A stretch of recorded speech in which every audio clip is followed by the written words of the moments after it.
It was the dawn of the third age of podcasting, 30 years after the series had launched. The Babylon Podcast was a dream given form. Its goal, to discuss the place where humans and aliens could work out their differences peacefully. It's a port of call, home away from home for established fans, newbies, John, Blaine, and guests. Humans and aliens wrapped in 2,500,000 tons of spinning metal, all alone in the night. It can be a dangerous place. Wait, what? But it's our last, best hope for peace. This is the story of the last of the Babylon stations. The year is 2024. The name of the podcast is Babylon 5, 30 years later. Hello, and welcome to an unplanned feedback episode from Babylon 5, 30 years later. You see, it's unplanned because we didn't plan to do one, and yet here we are. Our next feedback special wasn't planned for like another 3 years or something like that, but we already have lots of emails from y'all, so we thought we'd throw one in here just, devil may care. Yeah, especially since the last time we did a feedback episode, we were toying with the idea of doing an extra one because of the long gap. And then when I went to upload that episode, I found out it was longer than our free podcast server supports. So we need to make them shorter. So here we are to look over your emails and your comments and your thoughts over, what is this? This is the second chunk of season 2 episodes, right? That's right. So as of this recording, our latest release is covering Hunter Prey, which is season 2, episode 13. Although you will probably hear this after our coverage of the first 4 issues of the comic. Right. So lots of episodes have already come out. Lots more are going to come out. So we are going to go ahead and look at your feedback. And we have quite the stack. Yeah, this is actually about half of the one we had that was getting us in trouble last time. So, yeah, we've got 14 pieces of feedback. And at least a couple of new names that I don't remember seeing before. So that's always good, including from the very beginning. I don't think we've had any feedback from Hank Wilborny before. I don't think so. And actually, Hank Wilborny sent his email on January 22nd, covering season 1, episode 14, which I believe was TKO. So he's in the backlog, which is fine. We welcome feedback on old episodes. We can't put this feedback in the feedback episode that's already come out because we don't have Bill and Ted powers like that. Remember, a trash can. Right. So shall I take this one? Start us off? Sure. All right. Hank writes, thank you for your efforts on your Babylon 5 podcast. Somewhat like Babylon 5 did years ago, you've got me hooked. Hey. I got into Babylon 5 in its early days and tried navigating the murky airwaves of finding the show. Fortunately, my father-in-law had a satellite and started recording episodes for me. Even then, he couldn't always find a feed as the times and schedules changed. Unfortunately, the first episode I saw was the boxing one in season 1. I thought that I liked the atmosphere and setting, but almost dismissed it as too cliche for me. The next episode drew me in more, and when it finally dawned on me that a lot more was going on than met the eye, I was hooked. Yeah, I think there's a lot of people who would say that if TKO was your first episode and you came back for more, this is definitely the show for you. And yes, there definitely is more than meets the eye, both on Babylon 5 30 years later and on my Ninjas and Bots podcast about Transformers comics. More than meets the eye. Yes. Yeah, should revisit that first Transformers. One of my students picked it as the topic of his final project for a science fiction course that I'm teaching. The 2007 film? Yep. Fun times. So our next feedback is actually about season 2, episode 4. And this is YouTube feedback from Mahatma Randy 5977. And he says, Colossus, the Forbin Project, is in my top 5 SF films of all time. I still need to watch it. I've read the book multiple times. I still have not seen the film. Okay, well, you're up on me. I haven't done either yet. Colossus is fantastic. I think he's responding. He's mentioned that because I think we talked about it in the last feedback. Or maybe in the episode. Yeah, I think it was one of the cast members had been a part of that. Gotcha. So.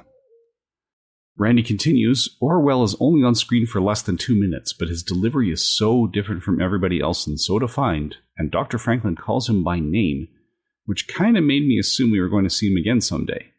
Minor recurring character, I didn't figure it'd be important or anything, just a guy who does a little bit of non-criminal smuggling on the side. A lot of these one-off guest star characters I would not have minded seeing again. You know, they're just brought in as part of someone's world, and it would be cool if we saw them again, but we don't. Yeah, Jameis is really good about giving characters that feel. We will definitely be bringing that up when we discuss Murder, She Wrote. Mm. And then Randy's final paragraph is, the way hyperspace worked in this episode confused me, and so I went to JMS's CompuServe discussion group, or whatever it was, and asked him what the deal was. He said there was not a one-to-one correlation between normal space and hyperspace. I can't remember exactly how he phrased it, but it was something along the lines of distances in real space are not necessarily equal to distances in hyperspace. So a journey from B5 to Earth might take 6 days to get 10 light years, but it might take 20 days to go a distance of 2 light years to another destination. And it might take 1 day to go 50 light years to another destination. And as a result of this, getting lost is a really big deal. Hence, everybody has to stay on the beam to whichever gate they are intending to go to. I remember asking him, well, if that's the case, why don't they just turn off the jump engines and pop back out into real space? He said because there was no way of predicting where they would come out. They might have ended up 70,000 light years away on the other side of the galaxy with no idea how to get home, or to come out next to a black hole or inside a planet. I don't know if those were the rules all the way through the run of the series, or whether or not he rehoned them as the show went along, but that's what he told me when this episode airs. And yeah, I'm seeing that consistently. That might have actually been in response to you then, because I've seen that in the Asked and Answered volumes from the CompuServe. But yeah, the idea is that hyperspace is sort of a parallel universe, but it's not one-to-one. So they don't map with a linear map, and you can get very, very lost. And I don't think they ever contradicted that, because it basically gave them the freedom to have every trip through hyperspace move at the speed of plot. Right. I don't know if that kind of chaotic topography correlation has parallels with other real world phenomena, but I do like it that the hyperspace is this, you know, the correlations between it and regular space are predictable, but also like takes a lot of effort to predict them. And therefore you really have to be careful how you travel. So it's kind of a crazy, chaotic topography that is dangerous. And I like that. Yep. That's, I wonder if it has any correlation to the Star Wars hyperspace. I'm not sure that they put that much thought into the Star Wars hyperspace. Certainly not in the movies. Yeah, probably didn't. Yeah, I will say that from a mathematical perspective, this is topology with a non-Euclidean metric. So you can absolutely construct a mathematical system like this. So it's not a huge reach to say that, well, if you have multiple layers of dimensions that you could travel between, then the hyperspace wouldn't necessarily be unusual, especially since a lot of modern cosmological models say we are actually living in a minimum of 22-dimensional space, if not more. And we just notice the 4 dimensions, 3 space and 1 time, because those axes are mostly straight, whereas the others are actually pretty tightly coiled. So the axis is more of a spiral of a radius of a couple millimeters that we will not be able to detect until we can, or sorry, I said millimeters, I meant micrometers. So, if you break 1 meter, which is a little more than a yard, break it into 1,000,000 pieces, that's kind of the diameter of these coils. But we won't be able to confirm that until we can measure gravity on those scales. And we're not remotely close to that because gravity is an incredibly weak force. That's why we need something the size of a planet or moon before we notice it. And mostly straight also describes a lot of people I know. So was that the end of his email or comment? It is. Yep. All right. That brings us to one from my cousin Ryan Wilson. Hi, Ryan. I didn't get to read a single one of your feedbacks last time. So, yay. This email came in on January 25th. It is regarding episodes 5 and 6 of season 2. He says, hello once again, Babylon 5 team. Hi, Ryan. The Long Dark. What can I say about The Long Dark? Not much, unfortunately. There are a couple of parts of seasons 1 and 2 where I just don't have much to say about each episode, and this is one of them. The plot of a person frozen from the past who wakes up in our future, the show's present, seemed to be a staple of science fiction in the 80s and 90s. And the 60s. Space Seed. But, the point is well made.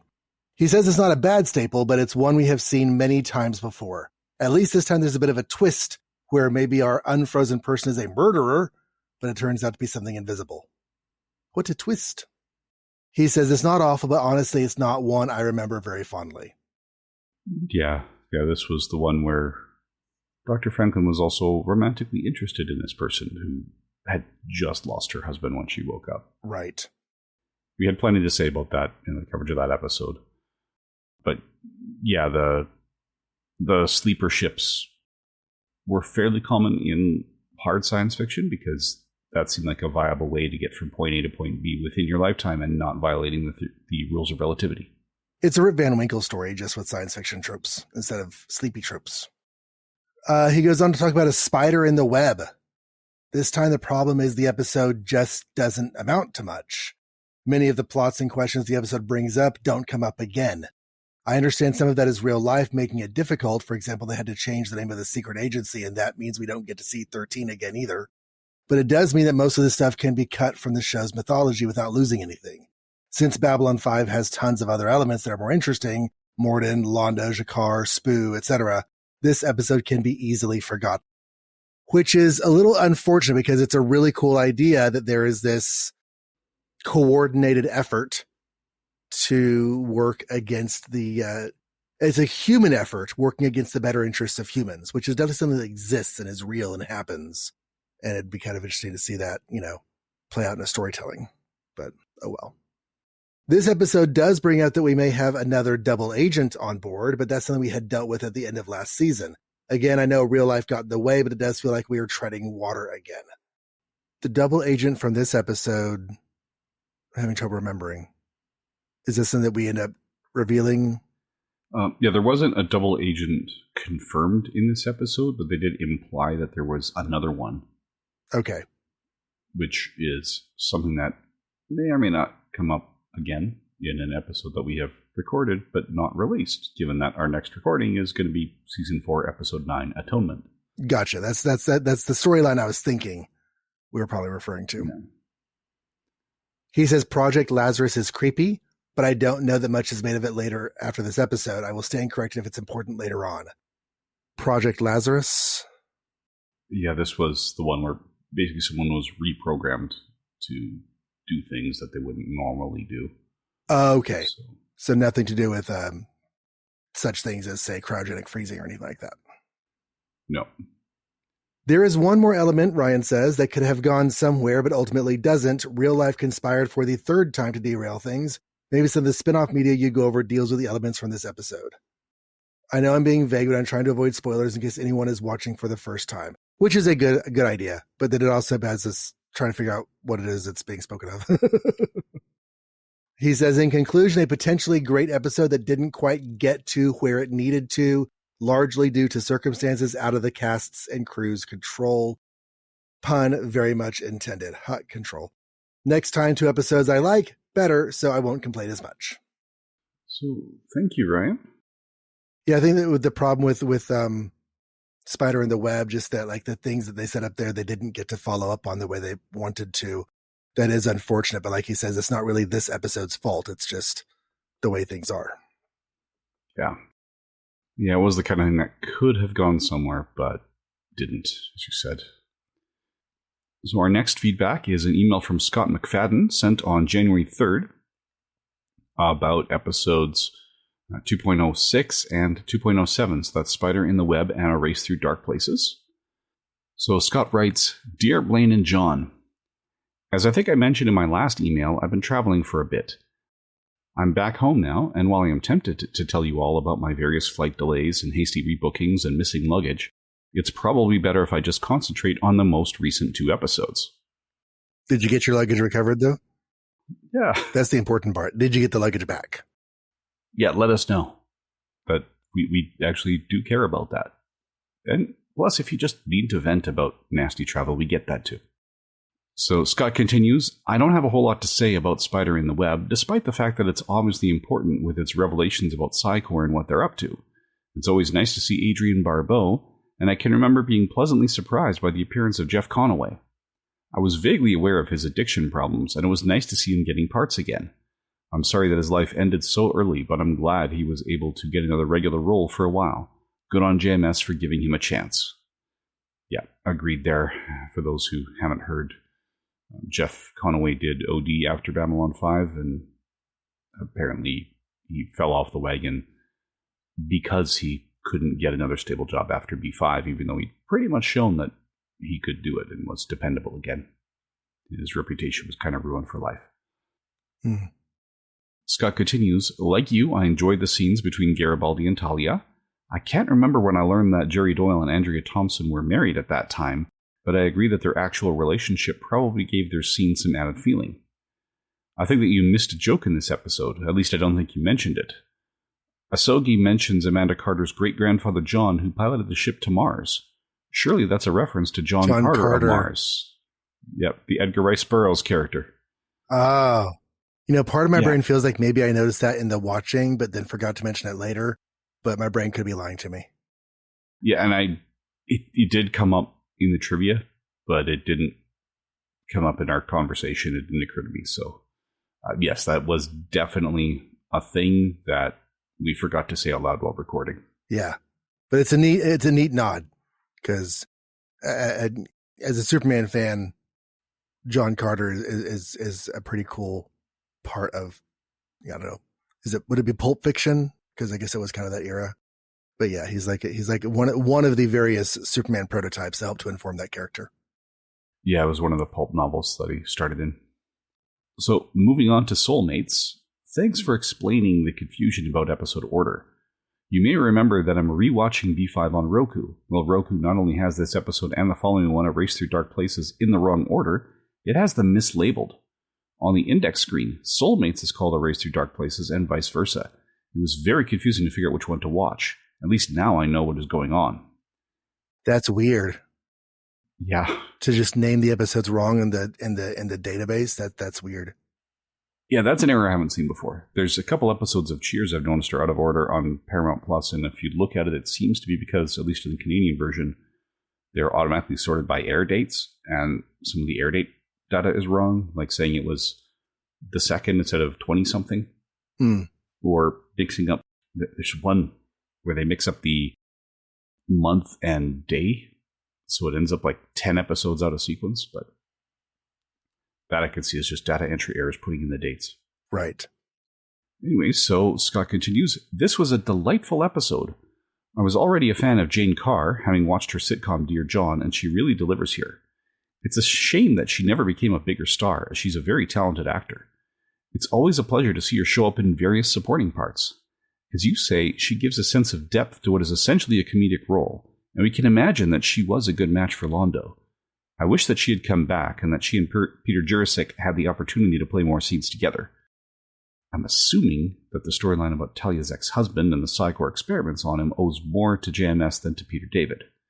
That seems like the kind of big-picture plot that JMS would have wanted to layer onto the ongoing saga. The fact that this episode was already about marriage would have given him that opportunity.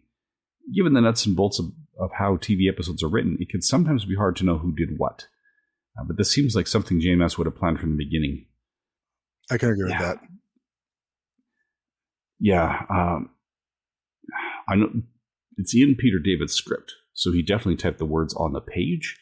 I just don't know where the concept started, if that's something that he already knew JMS would have needed in that episode. And JMS was saying, write these bits. Continues, I appreciated your discussion of the Ivanova Delenn subplot. When I first saw this episode, I got a huge laugh out of that final joke about Delenn's cramps. As I got older, I started to wonder if it's something that I should really be laughing at. I think your exploration of how the humor is not based on belittling women for their menstrual cycle helps me resolve that dilemma. I do think that the joke of that scene is really aimed at Ivanova to the extent that it's aimed at anyone. The expression of Ivanova's face as the elevator door closes tells us she's thinking, oh boy, how do I explain this? To me, the humor comes from imagining that conversation. I guess that I've rambled enough for now, so I will sign off. Looking forward to the return of the podcast in a few weeks. Take care, Scott. There are several, I think, areas of society and culture that we discourage any humor on because it is so often done in a punching down, tearing down kind of way. Whereas just having fun with the concepts in a way that doesn't belittle or demean anyone is possible, you know, and you know, it comes with, you know, gender and race and just the different stuff that tends to divide us. There's stuff there that can be laughed at good naturedly. And yeah, I think that this episode did a pretty good job of addressing day-to-day existence as a female, as a woman. Okay, so that brings us to an email from a possibly first-time writer. I don't remember if I saw his name on the last time. If it was here before, it was just last time, but I can't remember. But it's from John D. Georges or Georgie. He says, earlier this season, you mentioned that Babylon 5 was coming to Roku in the future for you, which made me smile as the availability of Babylon 5 on Roku was what helped me decide to do my first rewatch of the series since I watched it live. An interesting quirk of Roku is that they switched 2 episodes this season. Ha ha ha. Yep. If you click on Soulmates, you actually end up watching A Race Through Dark Places and vice versa. It really threw me off when I first started listening to your recap of Soulmates and found that it bore no resemblance whatsoever to the episode I had just watched. It took me a while, but I eventually figured it out. It is a bummer, though, as Talia's actions in A Race Through Dark Places make a lot more sense now that I've seen Soulmates. Although this is a series rewatch for me, I missed big chunks of seasons 1 and 2 when they were live before getting hooked on the series at the end of season 2. So I think this is my first time watching each of these. I would not expect anybody to remember episode title and order after 1, 2, or even, 3 rewatches. That's pretty minutia level stuff to remember. So yeah, no shame in getting mixed up on those. Yeah, especially when your source that you should be able to depend on, right? If it's a streaming service, you want to be able to say play, and 8 hours later when it says, hey, are you still conscious? You hit confirm, but it should get it right in between. And for the record, this is John's second of 3 emails to us. So he did have an email from September in a previous feedback, and that's not his last one today. Gotcha. So welcome back to the feedback special. Sorry, I forgot that you had written before. Right. Our next email is from Matthew Jakobstall, I think is how you pronounced it last time, John. I think so. Now there's pressure to get it right. Yeah, well, I'm trying to remember how you said it because his feedback starts, hello again. John, you got my name 100% correct. Yay. Blaine, please feel free to use the Jar Jar Kosh image when the time comes. I had a good laugh just imagining it getting seen by everyone that listens. So we will do that. Because yes, he sent an amusing image of Jar Jar Kosh, which is something that cannot be safely shared without spoilers until a much later episode. At which point we will definitely share the heck out of it. Yeah, it will be the title card for that episode. So that brings us to Ryan Wilson. Dun, dun, dun, dun, dun, dun. He wrote in on February 2nd about episodes 7 and 8 of season 2. He says, hello again, Babylon 5 people. Hello again, Ryan.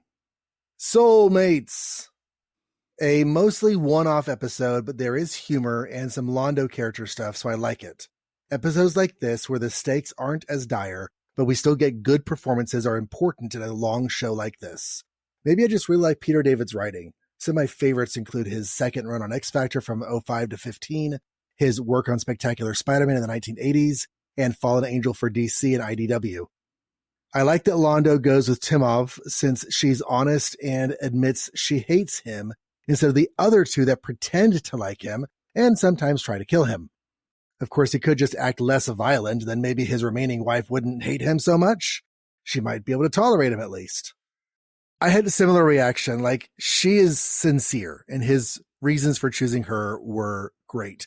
And Mindy guessed it before we got to the end. She guessed the ending whenever we watched it.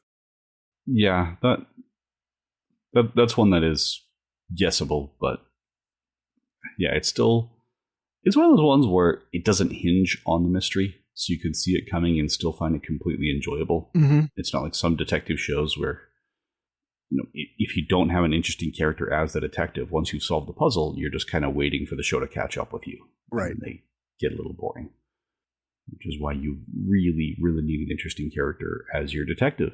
See also Columbo, Monk, Psych. But anyway. He says the Matthew Stoner stuff is not as interesting to me, but it's not terrible, just more evidence that Psychor is lousy. Delenn not being able to deal with her hair was pretty funny. Mira Furlan's confusion about this stuff on her head and why she has to wash it is a nice way to show Delenn is at least partially out of her element. We don't usually hear Delenn out of sorts. And evidently she forgets how to do that by the time we get to Lost, because it's all messed up by then too. I still remember where Lanier is like, does that hurt? Because the idea that hair doesn't have sensory receptors in the actual hair, it would be something he wouldn't know. Mm-hmm. Yeah, Peter David did a really nice job of figuring out which of our mundane experiences would be alien to a Minbari, mm-hmm. and bringing that to the forefront. No. He says, my understanding is that some of the wives come back in spin-off media that Peter David writes. At this point, I cannot confirm that. Yeah, I've managed to track down the first of his novels in print. I haven't read it yet because we're reading in sequence, but given the very, very basics of what I know about it, it would make sense. Yeah. That they're there, since it's not a huge spoiler to say he writes a trilogy of novels that are focused on the Centauri and their culture. Oh, so yeah, putting the wives, at least Timov in there would make all the sense. Yeah. Ryan goes on to say, a race through dark places. Bester! Always good to see one of my favorite Babylon 5 villains.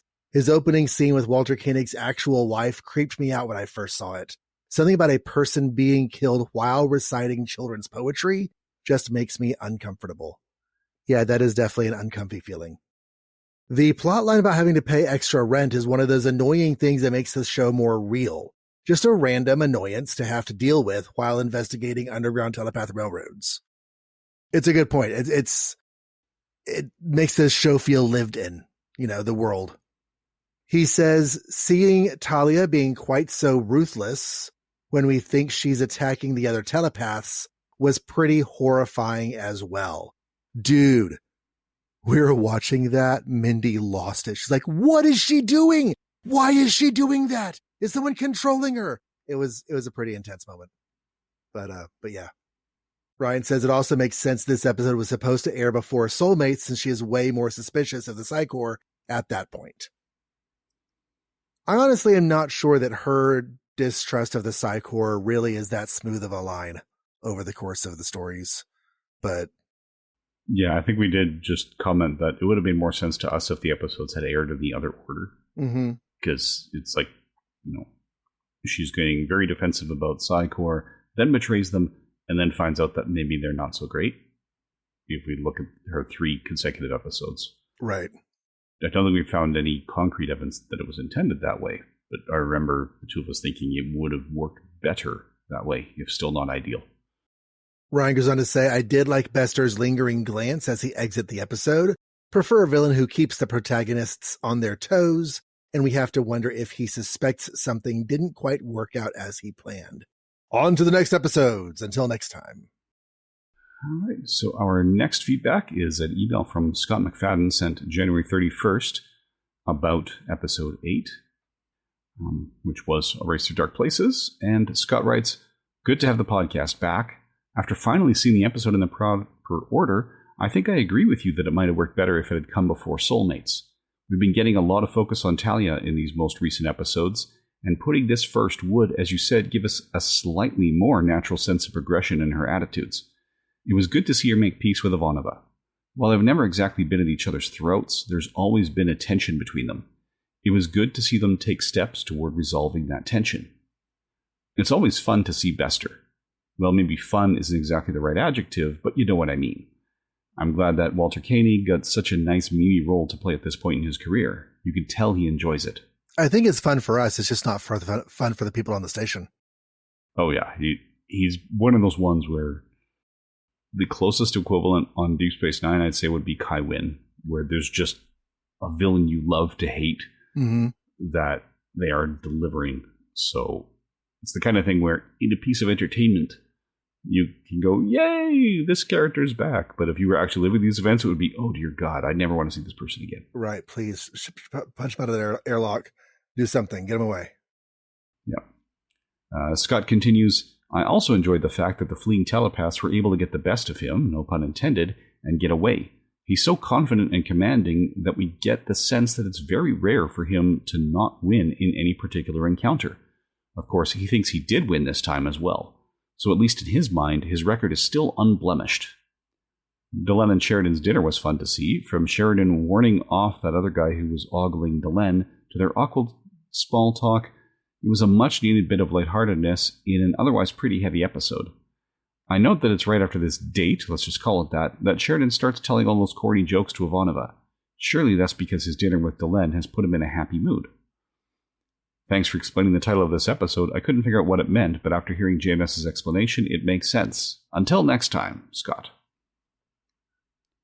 All right. Thank you, Scott. We go now to Scott. This is Evil Twin. He wrote a week later on February 7th about episode 9 of season 2. He says, Dear Blaine and John, I've been trying to remember how I reacted the first time I saw this episode. Well, Scott, just turn your brain back 30 years. The memories will be there. Might have to do some regression hypnosis, but you can find them. He says, this is obviously a pivotal one, and I think that I realized that even back then. It was rare, maybe unheard of, for a TV show to shake up its status quo as much as this episode does. I don't remember if it was here, or perhaps a few episodes later, that Babylon 5 became absolute must-watch TV for me. Suffice to say, we're getting into some of the really good stuff now. So this is the beginning of the Centauri Narn stuff, I think is what he's talking about. Yeah, it's the Coming of Shadows where we were joined. Now I'm blanking on whether this was the Van Allen Plexico episode or the John Suntress episode. This is the John Suntress episode. Plexico is here for Geometry of Shadows with the Techno Mages. Yes, episode 3 of the season, yes. There's just so much to praise about this episode, starting with Shakaar. Andreas Katsoulis goes through so many emotions in this story, from anger to stoic determination to frustration to joy, and finally to utter despair. And he handles each one perfectly. It's an absolute standout performance, made all the more amazing when you realize how he was able to convey these emotions despite so much of his face being covered with makeup. I can feel his raw emotion when he cries to Sheridan, "They're doing it to us again!" He sees what's happening, knows how bad it can get, but can't do anything to stop it. It is such a powerful performance. Yeah, despite the fact that he is wearing a literal cake of latex, we never have any difficulty knowing exactly how Shakaar is feeling at any particular time. And that's Katsoulis' performance through the cake. Yeah, so I think we also should throw a shout out to Optic Nerve for designing prosthetics that allowed that, because so many of them, the actors can't move. Like, think about the 1989 Batman. I used to watch it very, very often when it was new and on VHS. But one of the times I realized, we think of Jack Nicholson as being incredibly animated in that. His body language is incredibly animated. His eyes are incredibly animated. His mouth cannot be, because they've painted the corners of his mouths in the middle of his cheeks. So if the actual corners of his mouths ever pucker, it spoils the illusion on the makeup. Mm-hmm. So the makeup was restricting the performance. The lower half of his face he had to keep neutral, despite being incredibly animated in the top half and the arms. That's a layer of performance not a lot of people have to deal with. Right. And it's really difficult to do. People praise Rick Baker for pulling that off with the Jim Carrey Grinch movie, where Jim Carrey could just emote and the mask matched. And Optic Nerve was doing that on television with multiple mask designs. Like it, in 1996. Thinking back on it, yeah, from 1993 on. So Yeah, Optic Nerve really deserves, I think, a lot more credit than they get for the quality of those prosthetics. Even comparing it to Star Trek, which had significantly higher budgets, they rarely cover this much of the face so thickly and still have characters that can emote. It is a really, really difficult makeup design to pull off, and they did it. So way to go, guys and girls. He goes on to say that Peter Jurasik is very good as well. Even now, we can still feel Londo's ambivalence about what he's doing. He even admits as much to Veer when he says that the conversation about overthrowing the Emperor makes him uncomfortable. And yet he goes ahead with contacting Morden, even as Veer begs him not to. He does have a choice, as Veer reminds him, even though he thinks that he doesn't. It's very interesting to watch Londo's progress throughout this set of episodes, particularly when he remembers when we remember where he started. I think that your guest, John with an H, had a good point when he noted that Londo has a romantic view of the glorious past of the Centauri Republic. Yeah. But to be honest, that's kind of the human experience. And I mean human in the sociocultural sense, not in the genetic sense. We look at the past through rose-colored glasses. Otherwise, we would never be asking to return to any sort of hypothetical greatness because it never existed. But that's kind of what Londo wants to do. He wants to go to return to those glory days without quite considering what that return will cost in blood. And that's a great insight. He says, I liked seeing Turhan Bey in this episode. He was in a couple of the old Universal Studios horror movies in the 40s, which is primarily where I know him from. It was kind of a kick to see him again. Like you guys, I enjoyed the bit with the Emperor refusing to wear the Centauri wig. I also like to think that his polite but firm refusal is what really happened when he was in the makeup room. Just like, here's the wig. He's like, no, thank you. I'm not going to be wearing that today. That's conceivable. I think in the notes, JMS was saying they were already realizing that using the hair as a status symbol meant by the time they get to the Emperor, given how low Londo's initial position was, the hair would be scraping the ceiling. So he made a choice that when we meet the Emperor, he's going to buck that trend just to get the hair prosthetics back under control. So I think that decision was actually made before Turhan Bey was cast. But anything's possible until we know otherwise. Yep. He says, thanks for the reminder of the 4-guest actor budgetary limit, which explained why Mr. Morden was not in this episode. He gets called, he responds, but he's not there. Scott says, I knew he wouldn't be since I didn't spot his name in the credits, but it comes off as a bit of a strange omission. The realities of producing television on a budget do necessitate these sorts of decisions, but it struck me as a pity that we didn't get to see Morden's reaction to this development. Just a splendid episode all the way around, as I'm sure I don't need to tell you. On to the next one. All right. Thank you, Scott. I think he meant on to the next episode, but if we go on to the next email, that is our second email from John D. Georgis, or Georgie. Please let us know how to pronounce your name correctly. Thank you. He's also referring to the Geometry of Shadows, or The Coming of Shadows, Episode 9. Hi guys, I continue to love the show. I'm not sure if you mentioned this in the show, but after Londo relates what he claims are the Centauri Emperor's last words, 2 of the Emperor's female attendants look at each other and walk away. At the beginning of this episode, they had established that the Emperor's female attendants are telepaths, so that was an immediate visual clue that Londo was lying. It was also an interesting bit of Centauri society that even after the Emperor's deaths, the attendants clearly felt bound by some sort of code or custom to not relate the truth. It could have been a code or custom. It could have also been that that's where they wanted to see Centauri going anyway, so they figured, we'll be happier if we let this lie fly. We don't know enough about those attendants to know why they made that call, but you're right, they absolutely did know that Londo was full of crap at that point. Right.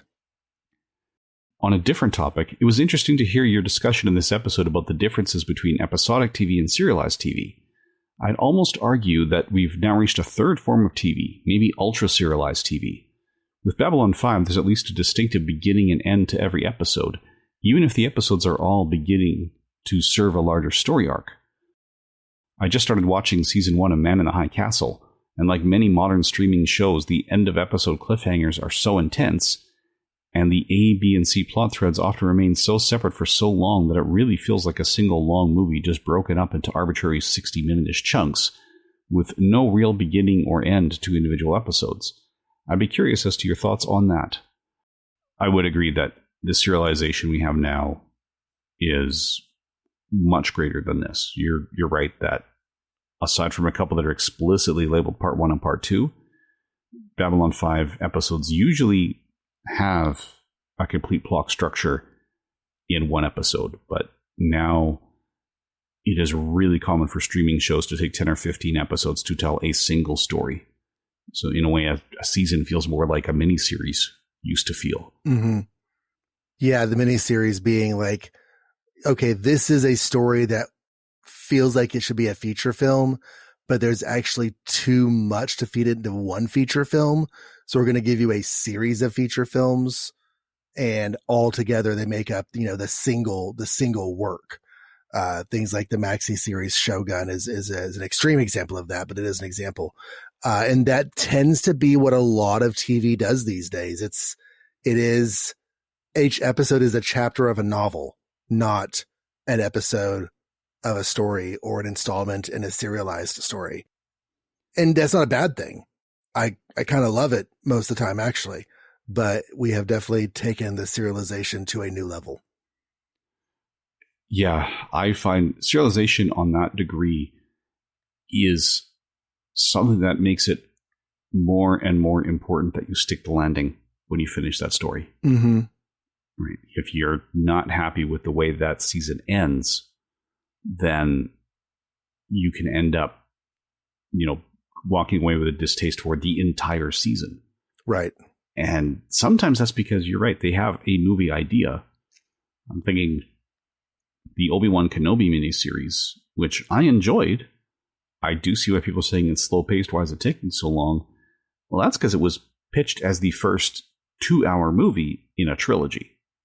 And they expanded it not by doing the whole trilogy as a single miniseries, but by taking that single idea that was meant for 2 hours, taking that plot structure and blowing it out to 6 to 8 hours, whatever it ended up being in the end.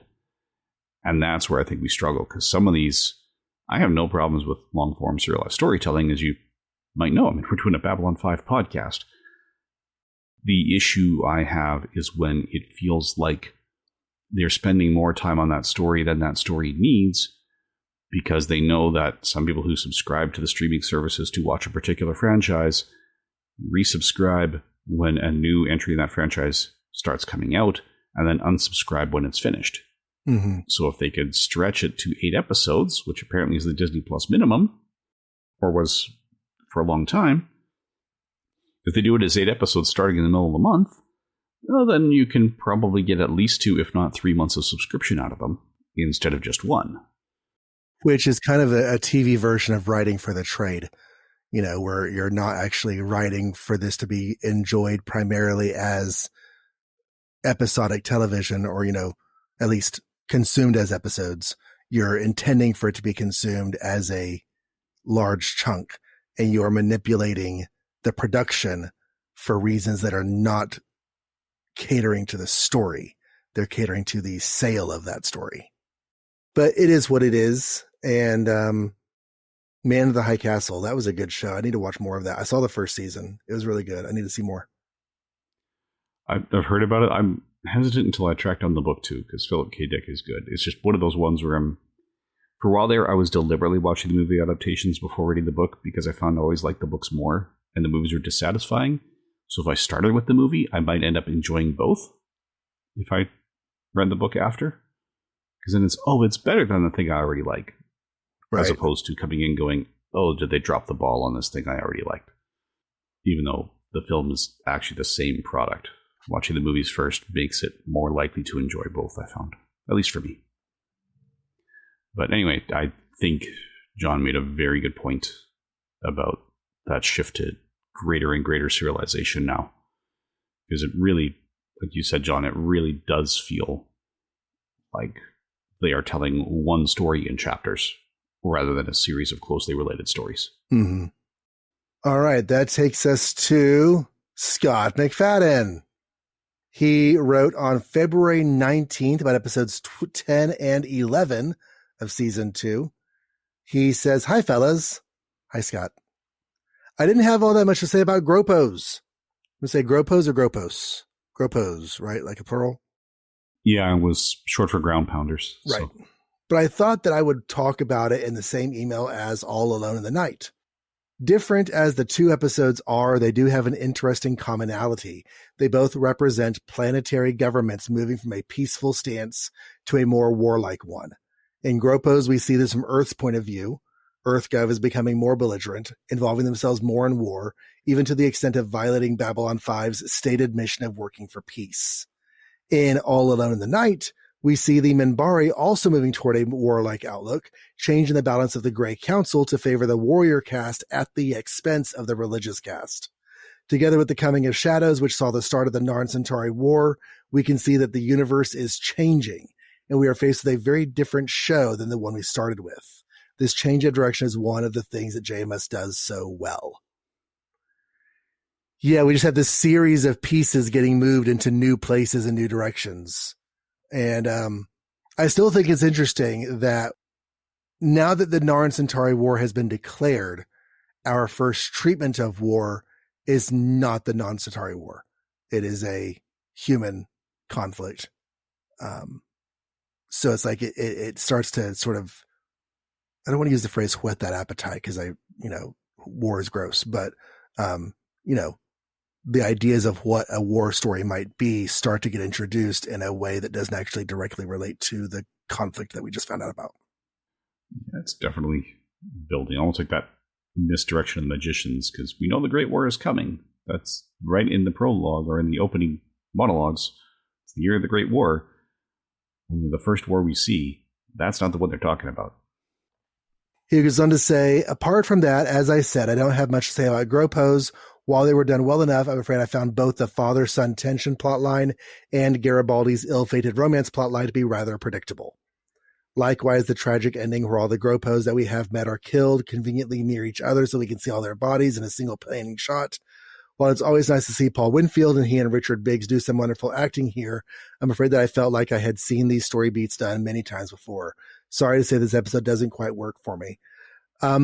I had the opposite reaction on my last watching whenever our coverage episode came out. I was kind of in tears as everything was going down at the end. It was a lot. But Scott goes on to say, I liked All Alone in the Night much better, even though it too at first seems like a familiar plot. The aliens abduct people and force them to fight each other story. What makes the episode work better for me are A, Delen's plotline, especially the wonderful interplay between her and Lanier, and B, the twist at the end, where we find out the true reason that Sheridan was assigned to B5. I was just as surprised the first time I saw it as John was on watching it. That's me, I'm John. That our lead character had such a secret for almost half a season was something you just did not see on TV in those days, and it was a genuine surprise. Yeah. Whenever they close the door and it's like, finally we can take our masks off and start talking about what's really going on here, that was a cool moment. Scott goes on to say, I recall that in his very first episode when Sheridan is assigned to Babylon 5, General Haig gave him some orders that we didn't get to hear. I had assumed that the spy mission were those orders. However, I went back and watched the opening of Points of Departure again, and there was something puzzling. Before Haig gives Sheridan those orders that we don't hear, he says, this comes directly from the president. Well, that seems unusual, since by that time the president was Clark, and that's who they're suspicious of. An error in the scripting, or maybe when Haig said the president, he meant President Santiago, and it was a sort of posthumous, if I die mysteriously, look into it kind of order. Maybe Santiago knew that Clark was not to be trusted. I've seen all this before, of course, but I don't remember the specific details. I'm going to go out on a limb and say that he was actually not speaking literal sincerely. That by saying this comes right from the president, he's letting John Sheridan know this is about what just happened with the president, because we need to talk about that. But that's just an interpretation. Yeah, it is possible that they developed a code face-to-face in a previous conversation to cover it so that if they're communicating through the system with unencrypted messages, then they can still talk freely. Because we've seen that sometimes they use devices to avoid being bugged and things like that. So it could be code, or it could just be, he was doing some things that the president has ordered, and they said, we saw that part of the conversation where he says this comes directly from the president. He gives a set of orders that did come directly from the president, and they say, yeah, but we can't trust that guy, so let's maybe do this instead. The fact that it's an incomplete piece of the conversation means there's a lot of wiggle room in terms of how it went down. Mm-hmm. He says, either way, the story is getting quite gripping, and we're getting into the period where B5 became must-watch viewing for me. It's fun to rewatch with you guys. Take care, Scott. P.S. Oh, I'm definitely reading this. P.S. You don't have to read this part on the air if you don't want to, but Blaine, please know that a lot of us are embarrassed as hell about the threats Trump is making against your country. I fervently hope it goes no further than blustering talk. Well, it has gone further since February 19th. It has, and a lot of Canadians appreciate the fact that a huge number of Americans do not support what Trump is doing. If anyone listening is hearing the sources from the right, where Trump keeps saying a majority of Canadians want this, I have never seen a source in Canada that says that. When he first threw out the idea of becoming the 51st state, I think it was even before the election had actually happened, or certainly before the inauguration, they polled Canadians and he had 13% support. He is now down to less than a third of that. We are looking at like 3 to 4% of Canadians are still open to the idea of becoming the 51st state. And more like 60 or 70% of us are starting to consider America hostile, or at least the current American government hostile. Mm-hmm. I would consider us hostile. We are behaving very hostilely towards other people. Yeah. So we do recognize that the majority of the population is not backing these actions, and that we appreciate. I've actually run into people who voted for Trump who are now regretting it, saying, yeah, this is not what I thought I was asking for. Mm-hmm. Because some of it is how you want to interpret the words. When he says, okay, he's going to create a department to eliminate government waste. I don't know anyone who will gripe about eliminating government waste. What I'm seeing is a definition of waste that I don't agree with. And I'm seeing large and complex government agencies being judged and shut down in 1 or 2 days by teams of or small teams of people who are not professional auditors. This doesn't feel like a genuine audit looking for waste. It looks like that is the shield they're using to just dismantle things they want to dismantle anyway, because they don't personally like how the money's being spent. That doesn't make it fraud or waste. But yeah, that's a whole can of worms that we could do entire podcasts on that. But yes, thank you. The overwhelming majority of Canadians I'm speaking to appreciate the fact that a growing majority of Americans are not happy with the way your current leadership is interacting with Canada and other countries. Yeah, because Canada's not the only one. Yep. All right. So our next feedback is a YouTube comment from Simon Giles about Season 2, Episode 12, which was Acts of Sacrifice. So Simon says, my reading is that the Lumadi ambassador did realize that the Ivanova dance was just fobbing him off, but as established earlier in the scene, to admit that he'd been tricked would be a sign of inferiority, so he was trapped by his own pomposity and to have to accept it. I also wonder if he's a bit notorious for this, and maybe this is not actually the custom or an old custom that he uses. Talk's response shows that he is amused that his boss has been outwitted. You know what? That's a valid read that I kind of like. I do too. Yeah, the idea that he was actually fooled was hard to swallow. But the fact that he was fooled but too proud to admit that he was fooled, that works much better for me. So thank you, Simon. Mm-hmm. And then another brief comment from Stuart Wald, also February 22nd, about the same episode. Mary Kay Adams was directed to play a more restrained Natoth than Julie Caitlin Brown to keep attention more on Jakar's evolution. If that is true, I find it regrettable. And I also have a hard, not to just cast aspersions on your assertion, but this is a show that does not put down women for the sake of the men, at least not generally. Yeah, Straczynski's notes give no indication that that's what he wanted. He wanted the same kind of fire in Steel, but given Straczynski's schedule, his production duties, all of that, sometimes directors were making choices that Straczynski didn't agree with and couldn't change until it was printed. So it's entirely possible that both things are true, that Straczynski did not want it, but the first or one of the first directors to work with Mary Kay Adams told her to do it that way anyway for what they thought were good purposes for the show. Yeah. That seems more likely. Still regrettable. It just seems to me that like most writers didn't use her. She hardly ever shows up. And you know, in the world of comics, there's often, you know, whatever happened to that character, or, you know, why is there so much emphasis on this character? And it really just comes down at the end of the day to people do or do not have story ideas for that character. If they do, they write them. If they don't, they don't. And what that means is that some characters just get forgotten because no one ever thinks to have an idea for them. And I feel like that kind of happened to her here. You know, or they get swamped. Ira Steven Behr has apologized to Armin Shimmerman. If you watch the What We Left Behind documentary about Deep Space Nine, when they were storyboarding the season 8 premiere, they only realized in retrospect that they didn't have a plot line for Quark. Season 7 premiere? No, part of that documentary is they brought the writers back and mocked up saying, okay, if we were going to do season 8 now, how would we do it? Just to show the process of breaking down a story. Gotcha. So they broke down a season 8 premiere that never got made. That was set so many years after the original, as if they were going to use the cast at that time.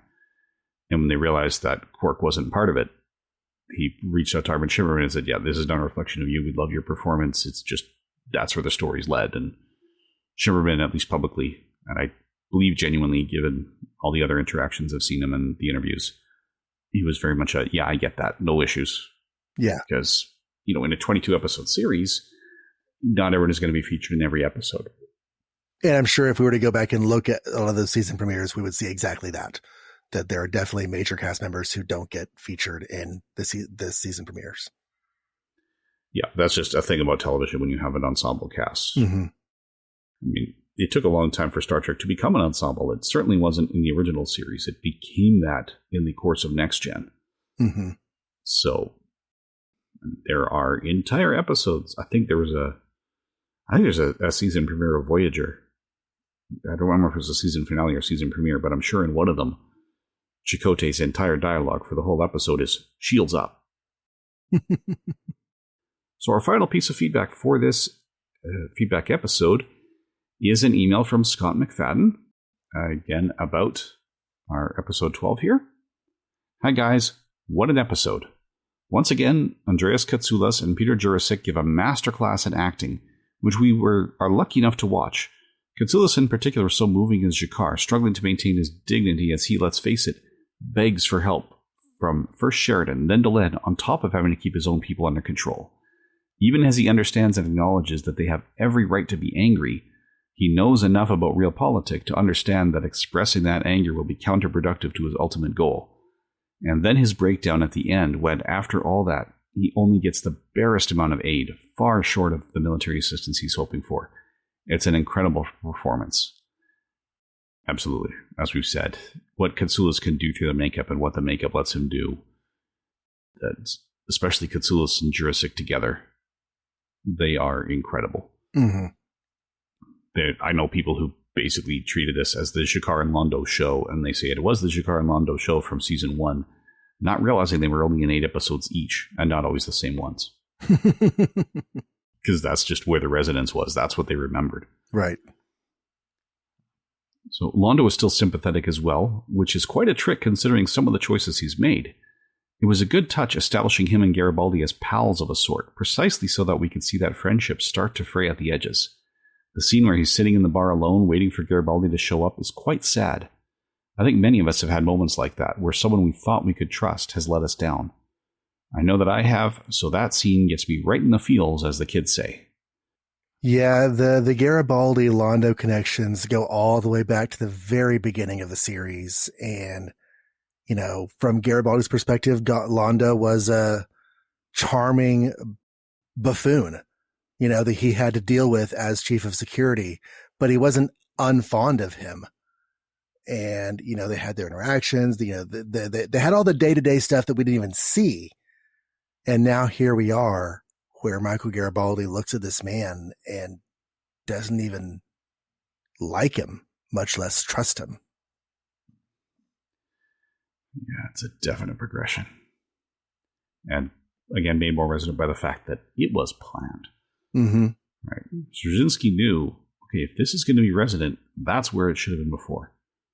And he built that. That's one of the strengths of planning the series before you start writing anything. Anyway, Scott continues, I agree with John as regards Ivanova's sex dance. That scene didn't really land with me the way that I think it was intended to. I'm glad that Claudia Christian enjoyed it, but it struck me as silly and not in a good way. I did like the little touch at the end of that scene.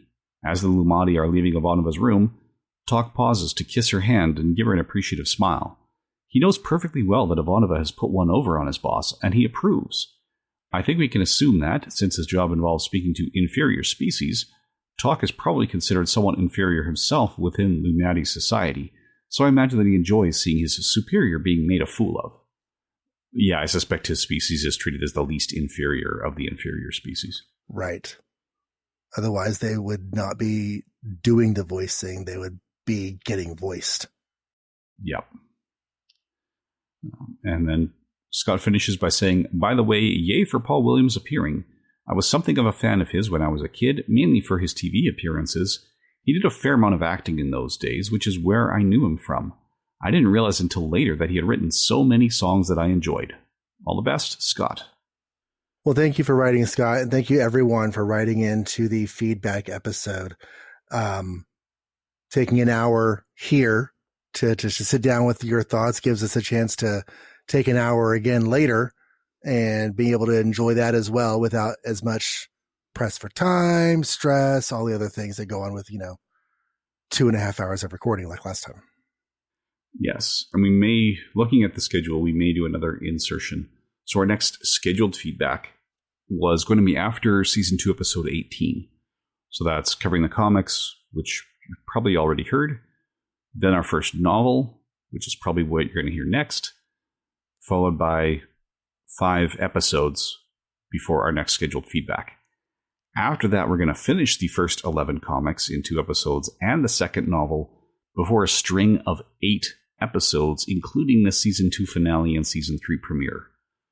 So I've got this, nagging feeling here that we're probably going to be doing another unscheduled feedback that wasn't announced along the way. Well, don't announce it along the way now, because then you'll be lying. Yeah, but as you're listening to episodes that are saying, here's your feedback deadline, well, yeah, that'll be for the one following season 3, episode 4. We may do another one just because, again, our server has limits for how much we can upload for free. And John and I aren't trying to monetize this. We're trying to do this for fun. So. All right. So, like you said, you should have already heard the issues 1 through 4 comic episode at this point. Voices by John Vornholt is the first Babylon 5 novel, which, as of this recording, I have been rereading and rather enjoying it. Actually, I'm very curious to go back and hear how we discussed it when that episode comes out.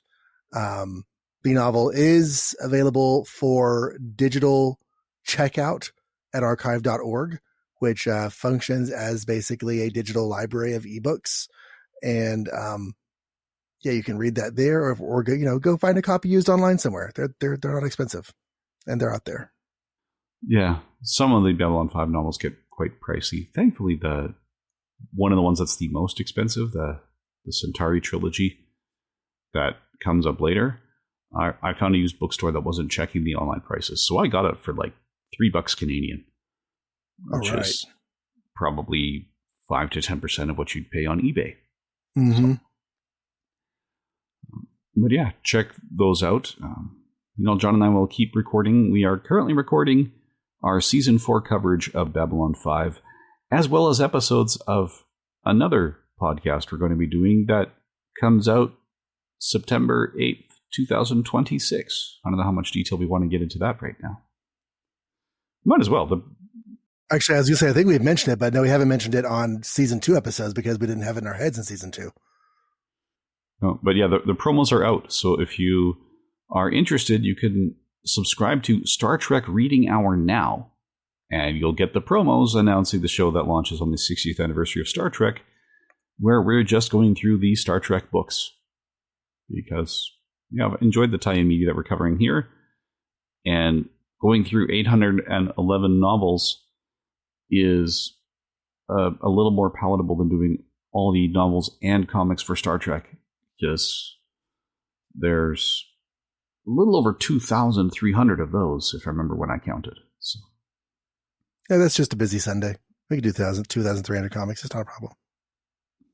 Oh, I have read that many. I'm happy I hung on to my Star Trek comics when I sold most of my comic collection a while ago, because now that we have a kid, I need those closets back, and the comics we're taking up too, plus a bunch of bookshelves that are slowly getting refilled with Star Trek novels. So, yes, it says something that I sold my comic collection for a month's pay. Yeah. All right. Anything else then? No, I think that's about it. So if you want to send further feedback, you can send it to Babylon5 30 years later at gmail.com.